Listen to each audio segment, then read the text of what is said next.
And that's something important is everyone out there, you're going to have some wins. Okay. And they might be a few in between the failures and everything, but really take a step back and enjoy them and appreciate them, because I think a lot of them, we expect it and we kind of just shovel it off and pass by like, well, that's what should have happened.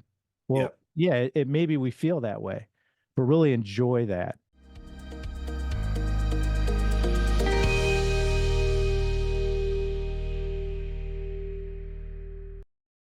This is your daily real estate syndication show. I'm your host, Whitney Sewell. Thank you for listening to the show. My goal is for you to become a savvy investor by learning from some of the best operators and investors in the business.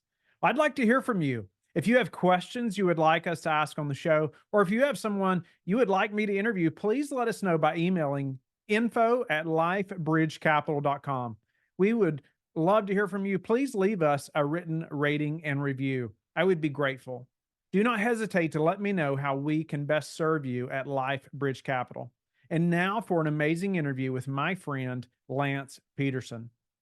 This is your daily real estate syndication show. I'm your host, Lance Pederson, co-founder and CEO of Passive Advantage, where we simplify the process of vetting real estate syndication deals for passive investors with our LP Deal Analyzer tool. I'm sitting in today for Whitney Sewell, founder of Life Bridge Capital. So our guest today is Ben Reinberg. He's the founder and CEO of Alliance Consolidated Group of Companies.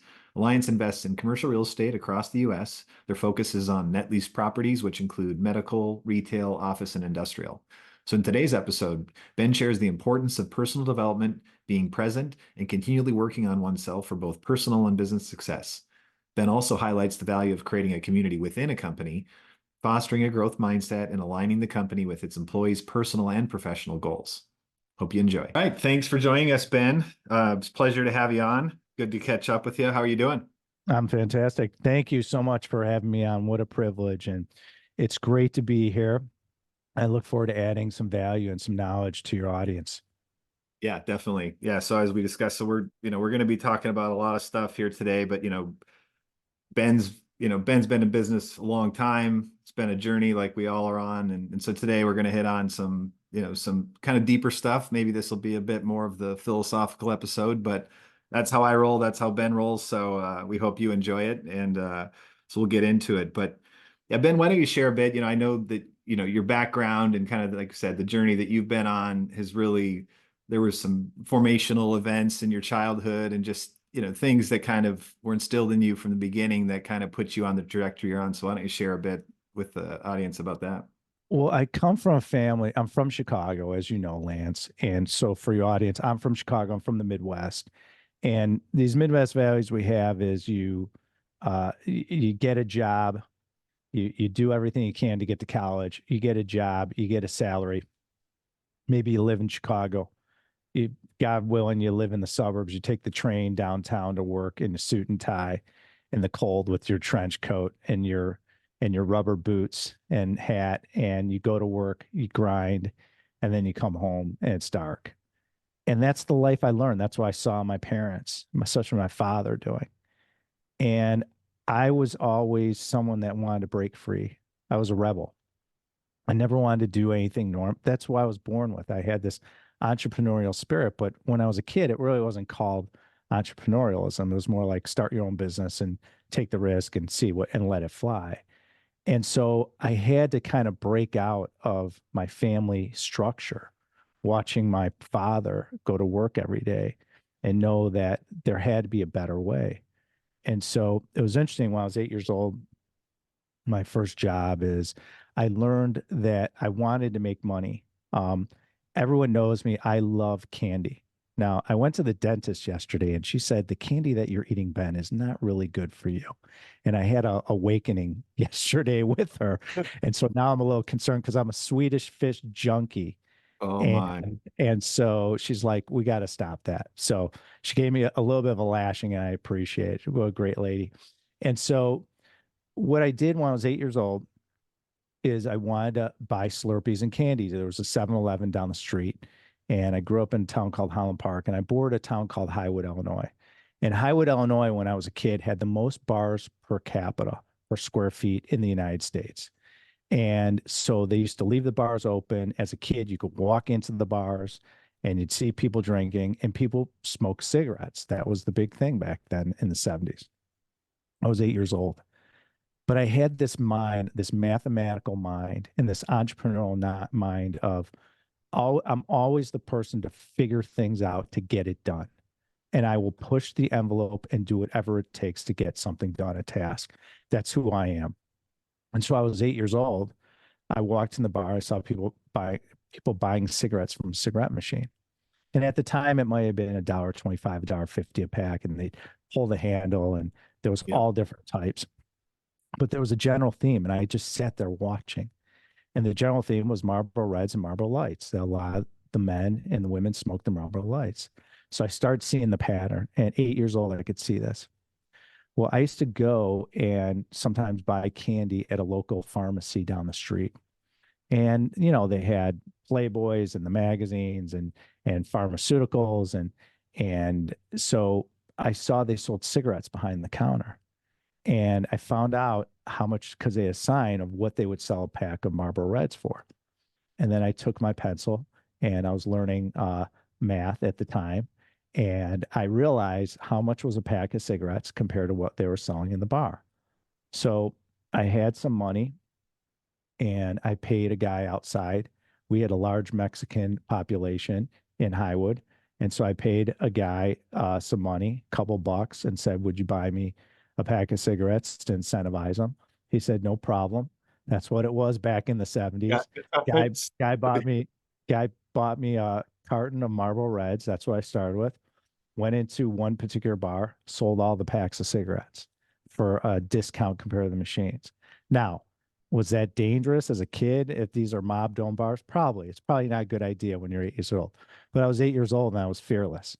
And there's a lesson behind all this. I want everyone to know of what fearless really means. And when you are and you go for something, whatever business you're in, real estate or whatever, how powerful it is to be able to open your mind and just go for something and not worry about the consequences or the fears, doing it legally and morally and ethically.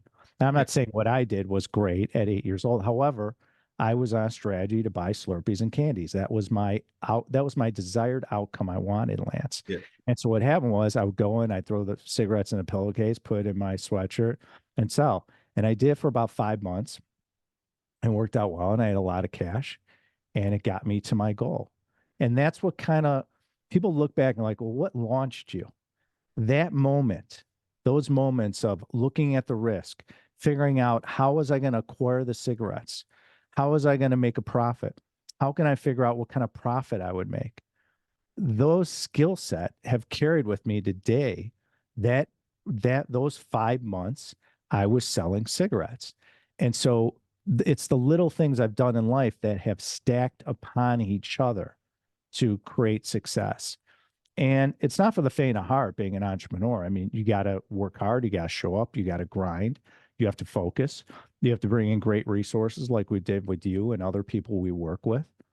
And it's constantly reinventing yourself and pushing forward and understanding, Lance, that it's okay to fail.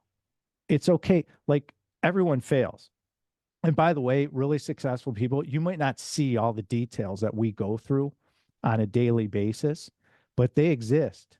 And so don't think differently that like guys like Lance and I and other people, we're not failing, or we make a decision, maybe it doesn't work out, or we bring in a resource, Lance, and we're like, yeah, that didn't really work out well. But you know what? We pivot and we say, well, what'd we learn? Yeah. And the lesson for everyone to take away, for everyone you meet out there, if you're a young entrepreneur or even an existing seasoned entrepreneur, and I've learned this in spades, is every experience you have, especially the negative ones, there's a message of growth in there. Yeah. Everyone I touch, I was at the other day, I was at Starbucks, and if you're kind to everyone, okay, and I learned this from someone, I started talking to this lady behind the counter, and she taught me something that made me think about how to deal with something just through a conversation. Just met her. And so everything you go through, experiences, failures, even the benefits, the positive, the successes, there's always little hidden messages of growth for you to learn, to understand, okay, how do I keep improving as a person? And for me, that's what I always look at. I am a growth-minded person, and that's allowed me to always consistently push forward and to be able to accept failure, but also be able to enjoy the wins as well. And that's something important is everyone out there, you're going to have some wins. Okay. And they might be a few in between the failures and everything, but really take a step back and enjoy them and appreciate them, because I think a lot of them, we expect it and we kind of just shovel it off and pass by like, well, that's what should have happened. Well, yeah, it maybe we feel that way, but really enjoy that. And you'll see a lot of benefits in your life if you start enjoying the wins. Yeah, I totally agree. Like that's always been my struggle too, is just, you know, when you're ambitious, you just keep going, going, going, and then you don't stop and celebrate the wins. I mean, it's almost like you don't even you don't even acknowledge them. Like you said, it's just, hey, you expected that to happen, but you lose a lot more than you win. And I think that's the thing is just, you know, and if you're a grinder, which is what it takes to be an entrepreneur, I mean, you have to keep getting up off the mat. But you know, I completely agree. It's all mindset, and I think it's just life requires a lot of courage. Um, you know, courage is step one. You have to muster courage, and then you have to go like the 8-year-old Ben, right? Like you muster the courage, and then you go for it, right? You ask the guy outside the store to buy you a carton of smokes, like, but you know, and I think there is something to learn from just, you know, as children. I mean, we don't, you know, it sounds, you know, we hear that now, but I mean, it's like, I mean, I was no different. Like I would go door to door and sell stuff to people, and I had no, like, I didn't care if they rejected me, right? I was a great, you know, I was a good telemarketer when I was like 15, my first job, same thing. Like I didn't care that like 40 people in a row just told me to buzz off.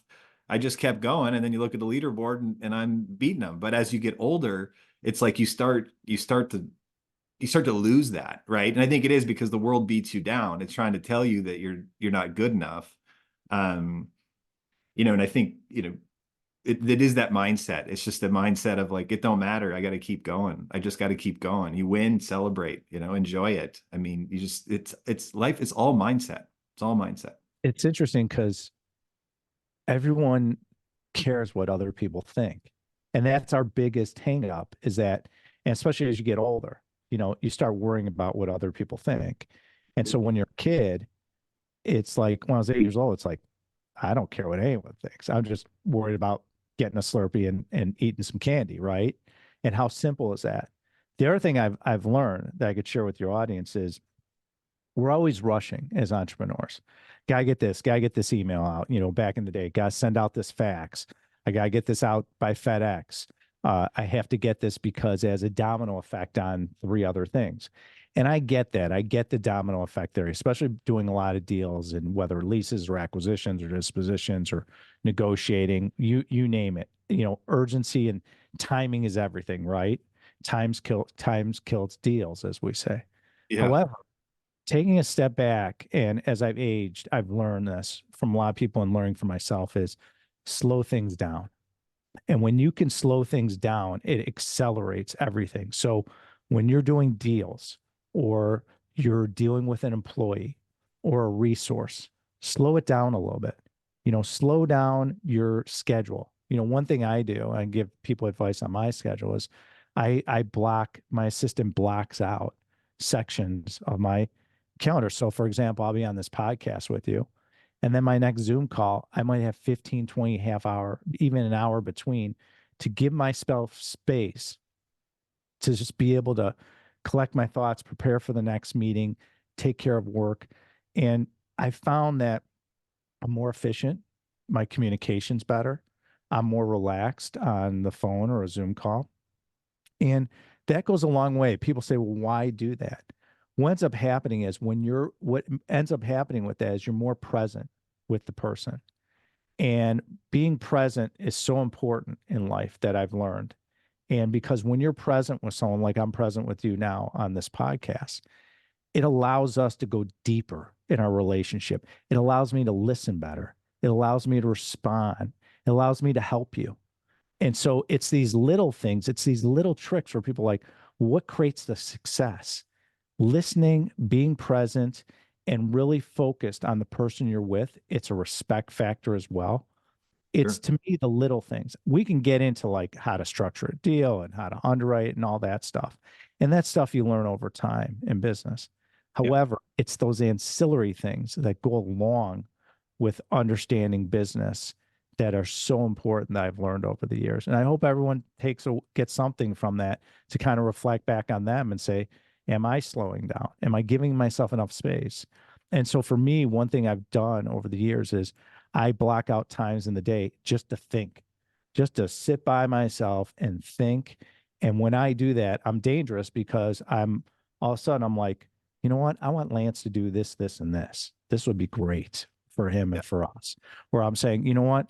We should open another asset class that we really like because there's going to be opportunities. And so what does that do? It allows me to be the futurist I am, to be able to think.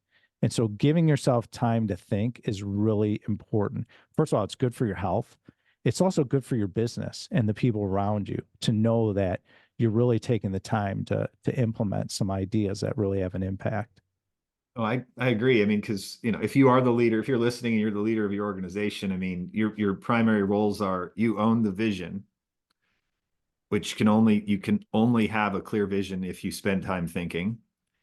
You own strategy, how to execute said, vision, and you own culture. It's your responsibility, right? If you're turning through employees aren't doing what you want them to do, and you're all frustrated and you're all worked up about it, that's a you problem, right? Like you got to own that stuff. And, and I think that ultimately that those are the things. And I think I'm just a big fan of, EOS and, the notion of visionary and an integrator. I mean, and that's why you want to find a great integrator and great number two, because it is hard to do, it's hard to be the visionary and the integrator, to be the one who's trying to execute on those ideas. And I think that's where you get that it's just not good for your health. I mean, there's certain people out there in certain businesses, I think, that can pull it off, that can kind of sit in both roles. But, I know for me, building organizations, it's always the things like make sure that you're solely in one seat. I mean, and it takes time. But, like every day I woke up, I always thought my job is to work myself out of a job. Right. And so everything I'm doing, I had to figure out how to delegate that to somebody else, which will bless them. And ultimately, I got to know where I want to be sitting, and for some of us, it's clear that, yeah, we're visionaries. We like thinking things through. We have strategy. Those are your skill sets, your competencies. So that's what I need to do so that I can serve the organization best. So how have you done that? I know that for you and I always have talks like this, but what was the progression? How are you owning culture, and how are you taking these things that you're learning and infusing them into the organization on a whole? I love this question because it's something that's really developed. So I looked at myself, and just to go back to what you said is training burn through employees. And I did not like the Ben Reinberg 15 years ago, 10 years ago. I had to really look at myself in the mirror and say, aggressive, rude, bulldog mentality. That's how I learned the business. That's what commercial real estate was as a kid. It's like you had to be real thick skinned and tough to battle people in Chicago. It was a nasty business, and it rubs off on you. It starts becoming ingrained in you. And I realized that's who I was. That's who I was not as a person, the person I became. And it was impacting my employees. So I got into personal development.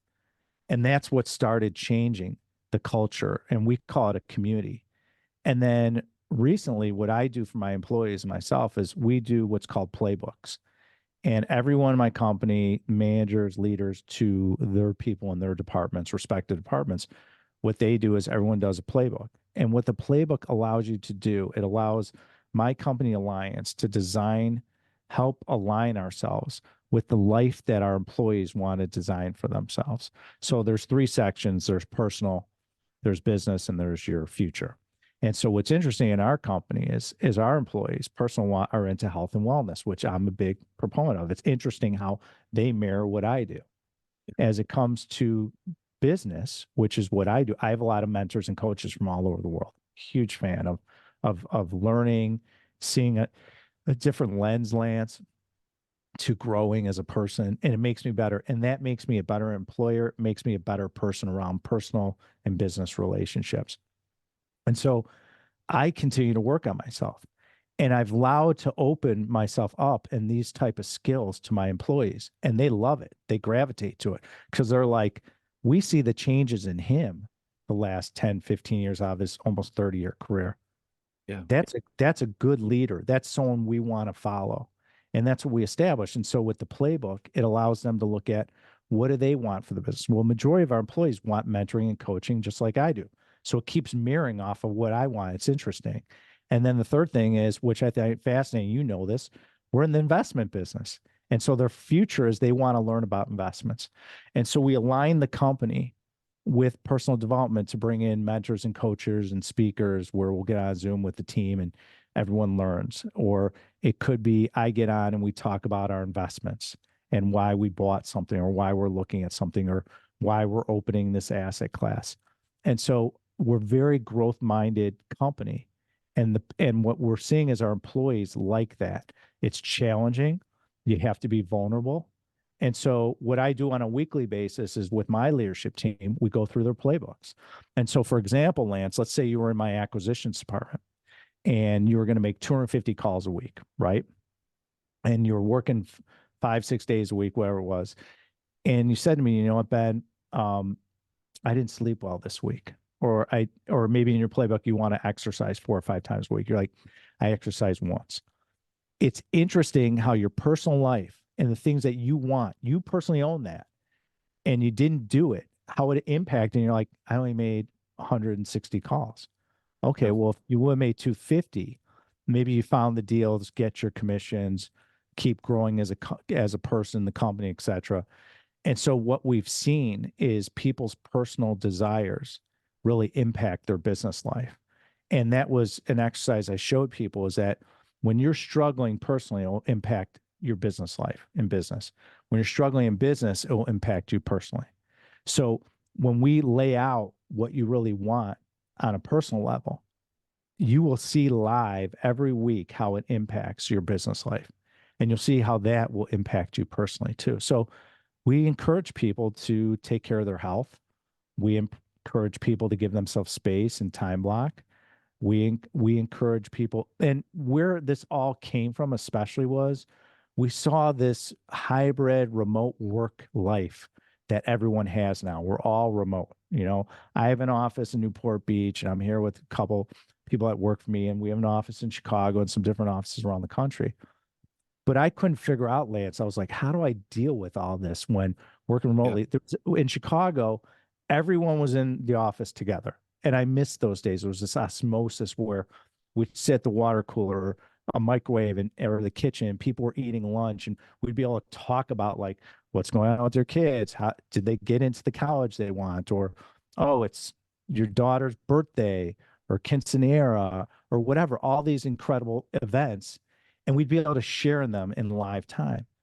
Now it's like it's like a bunch of widgets running around. And we said everyone's in a silo. How do we bring the community back together? And so that's what we've established as a community in the company. And so what does that do? It provides more longevity. It makes it attractive for future employees, and it creates loyalty, and it creates a community that builds trust and continues to grow, which increases the bottom line as well. And so that's the culture/community that I support and that we've created here. But it's not easy. I mean, everyone's got to understand is we all have to work on ourselves continually. I don't care how successful you are. I don't care who you are in life, walk of life. I do it every day. I work on myself. And one of the things I do is I tell people I'm very vocal about is I meditate. I meditate twice a day. Sometimes I meditate before a large negotiation or a stressful thing going on at work or personally. It allows me to go back to give myself space and time and slow down. And what that net of that is better listening and all the things that I've outlined. And so for me, in business and in life is I've found that if I work on myself consistently and own it, I own my own actions, I own my own behavior, I own my own outcome. And so no one else is going to carry the water for Ben Reinberg. Ben Reinberg's got to carry his own pail of water. And he always had. Now, I might delegate, which is a prudent thing to do, but I'm responsible for my behavior. I'm responsible for my actions. And as you know, Lance, I have a lot of people that depend on me and my decisions, just like you. And so what ends up happening is if I don't continue to work on myself, everyone around me suffers. And that's what I realized over a decade ago was I'm only hurting, now am I hurting myself, but I'm hurting all the people around me that depend on me and trust me and love me and want the knowledge and understanding to grow. And so it was selfish, and that's what I learned. And it's allowed me to become a better person. And so that's what I do on a consistent basis. Yeah, and this, it's interesting too, because I think you had mentioned, and I'll have you talk about it here in a sec, but just the notion of when you start to let those things go, then you start to get the results that you want, right? So it's that surrender, which I think the book's called Surrender Experiment, right? And so there is some power in that. Is just it's like the number of things that you are in your control are very few. The number of things that aren't in your control are many. And so just realizing that all you can do is put forth the effort and do what you think is right, but then you have to let it go. Because when we beat ourselves up or we carry that stuff with us, like you said, it ends up affecting everybody else. And then you end up not getting the results you want, much like your employee, like the example of, hey, I didn't work out. That's what I wanted to do, and he's probably beating himself like, hey, I didn't do it, and then he gets to work and he's distracted. And it's just the battles between our two ears, right? Oh, Like that's so true.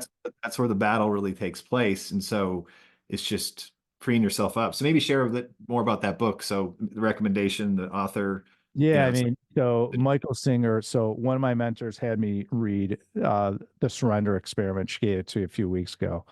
And I could not put down this book because when you read a book like this, it really teaches you what you know, but also it makes you more aware of what you should be doing and how to do things. And the premise of the book is to surrender to the universe and life and let things flow and let things happen and not control.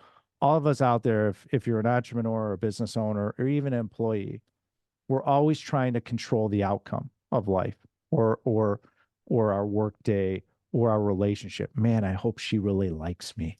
Maybe if I do this, I'll get her to like me. Instead of just letting things flow and naturally happen and just trusting that whatever's going to happen, it's going to be okay. And it's a real tough thought process and principle to live by, but it's something I started doing. And I'm doing it more and more because being in the seat I'm in, I always had to control everything, control yeah, decisions and this and that. And it just kept going on and on. And it was so overwhelming. I'm like, okay, well, if I just trust that this will happen or this person's going to call me back or this deal's going to happen or I'm going to raise the money, we're going to focus and work hard. And it goes back to being present and how important that is. And so I learned that in business. And so the book's a great book because it gives you great example of a guy who was wildly successful, came from nothing, and had ability to create financial and personal success in his life just by surrendering and letting things flow and not controlling things and not listening to that inner voice of and just accepting that everything will be okay. And it's hard to do, Lance. I mean, to be able to sit back and say, okay, I'm going to accept that we're going to raise this money. I'm going to accept that we're going to close this deal and I'm going to work hard towards that. And just trusting in yourself and the universe and the people around you that things will happen. And if something changes or you have to audible, whatever, it's growth. That's what it is. And there's something I learned I could really share with the audience, and you can use this, is that especially as an entrepreneur, you're going to run into people that are nasty to you. Maybe you don't like, maybe they don't have the same values to you. But here's what I'd like you to do. Instead of talking shit about them or getting nasty, thank them. Change your mindset and thank them.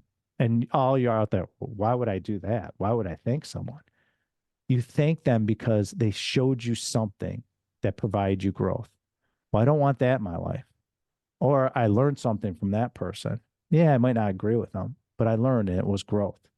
And so sometimes you have an employee that leaves you or does something bad, or you have a third party resource that just doesn't perform, whatever it may be.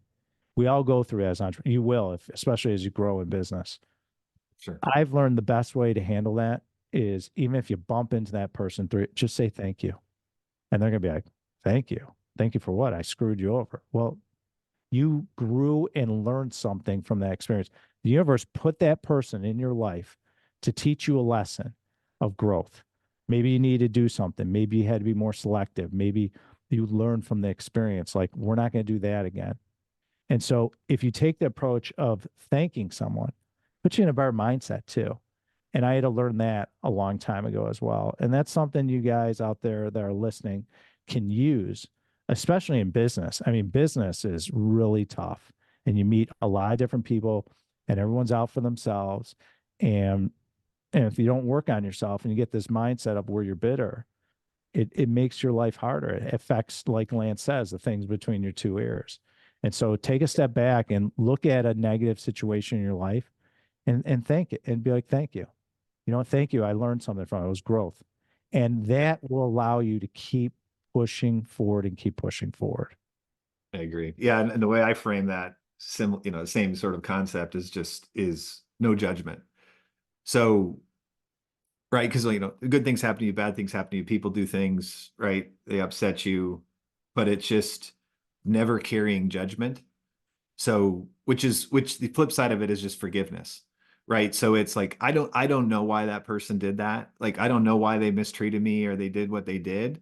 But I forgive, it's like, just forgive them and move on. Right. And because as you get older, right, it's like, I'm 45 years old. Right. I mean, it's too heavy, right? Like the burden of carrying this like judgment of everything that happens and just the microscopic second that occurs when something happens and you've got this judgment that's crossing your mind. It just stays with you, right? And now it's a burden. And that's Well, and I've learned over time, it's like just judgment-free zone. I don't know what's going on in their lives. I have no idea why they did what they did. And frankly, I'm not in control of what they do. And it don't matter, right? Like just let it go, move on. yeah. And I'll give you something else. We did this in my company, which you'll love. So I'm 54 years old. I just turned 54 a little bit ago, a few weeks ago. And if we use the average life span of 77 years old is when people live. Now, obviously with technology, biohacking, people are going to live much longer, it seems like. But use it as an example. So if I take 77 minus 54, my age, multiply it by the number of weeks in a year, I have a little under 1,200 weeks to live, Lance. So am I going to take time, just like you said so eloquently, and worry about something that happened in the past instead of looking at saying, okay, let me take away the positive, the growth of it. And I agree with you. And I learned that tremendously is don't judge people because you don't know the shoes they sit in. And the problem is people don't know the shoes that you sit in either. And so understand that. And so I appreciate that comment because it's so true. And if you look at time, which is our most valuable asset, and you say to yourself, okay, well, I'm 45 years old and 77, okay, and I have, I don't know, 1,200 and something weeks left, 1,300.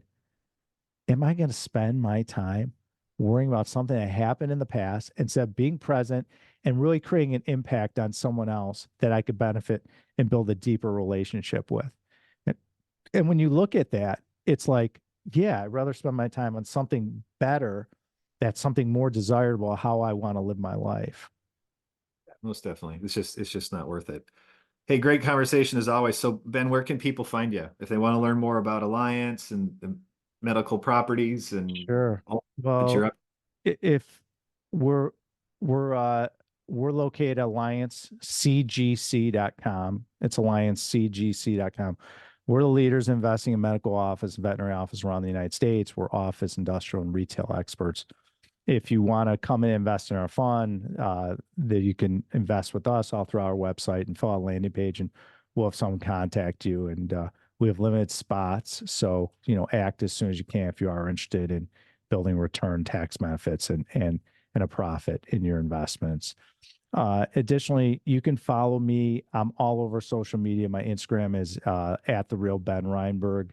I'm on every social media platform. You can listen to my podcast, Ben Reinberg - I Own It, on all the different podcast platforms, Apple, Spotify, Stitcher, you name it. And you can watch me on YouTube. And then we have a new show coming out this year, which we're excited about. And the first season is on leverage. And so stay tuned. It's going to be a tremendous learning experience that we're providing to create impact. And then I will also at the end of the show provide you what we learned from that show.